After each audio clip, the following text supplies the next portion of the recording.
Hi, I'm Ann Garcia. As the college financial lady and author of How to Pay for College, I've helped thousands of families save millions of dollars on college.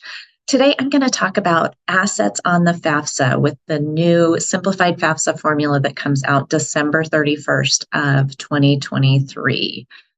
So assets haven't changed a whole lot, but a couple of changes could be meaningful to some people.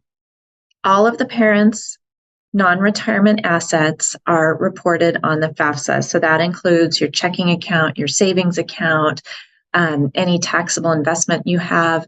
But one big change is instead of reporting all of the family's 529, so all of the 529s owned by the parents, only the student's 529 gets reported on the FAFSA.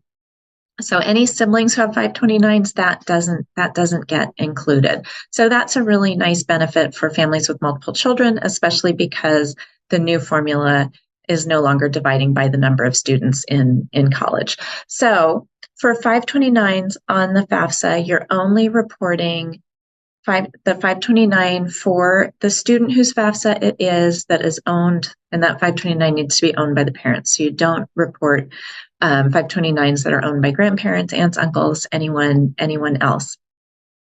You also report the value of an investment property. So if you own a rental home, including a vacation rental, you report its value.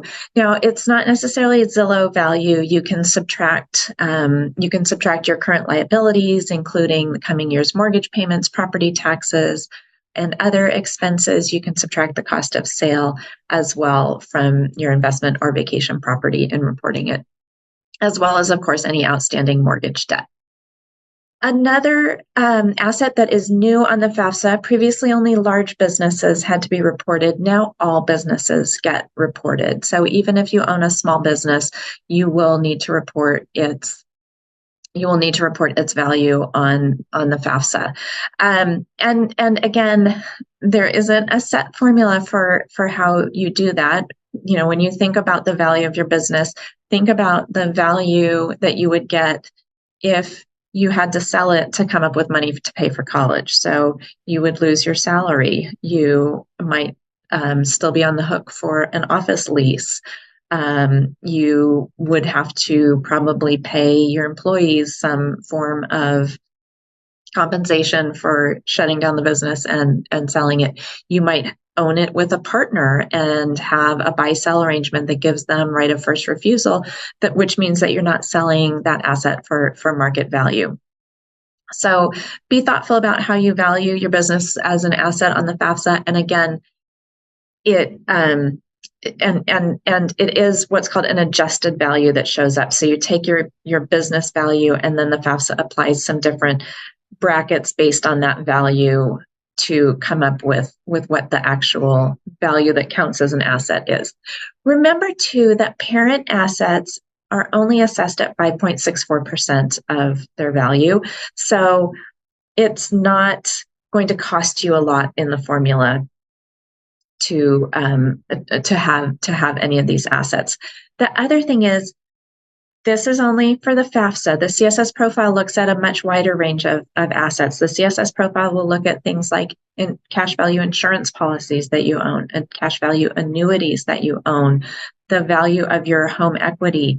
The profile also looks at all of the 529s that the parents own, so not just the one for the student, as well as any other 529s for which the student is the beneficiary. And for those of you saying, how am I going to come up with a business valuation, with the value of my business? The CSS profile has been collecting that all along as well. So summary, big changes to the FAFSA. First of all, parents only report the 529 for the student, not for the siblings. And secondly, a business or a farm is reported as an asset as an adjusted value. And again, those changes only apply to the FAFSA.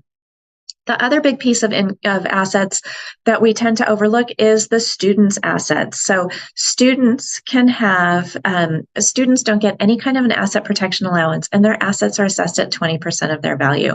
With wages being as high as they are, oftentimes students have a lot of money in their bank account. And there's a couple things that they can do to reduce the impact of of those assets on their FAFSA. The first is if any of that money is for college, it can be put into their 529, and then it becomes a parent asset as opposed to a student asset, and it's assessed at a more favorable rate. Students with earned income can also open a Roth IRA and put up to the annual contribution limit. It's the lesser of the annual contribution limit, which is $6,500 this year, or their total earnings. So a student who earned $3,000 can contribute up to $3,000 to a Roth IRA. A student who earned $10,000 could contribute $6,500 to a Roth IRA. So don't forget the student assets. Nothing has changed with student assets either. So you just don't want to overlook them in the formula.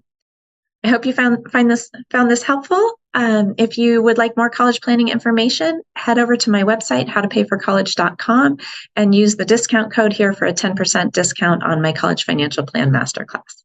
I'm Ann Garcia, the College Financial Lady and author of How to Pay for College.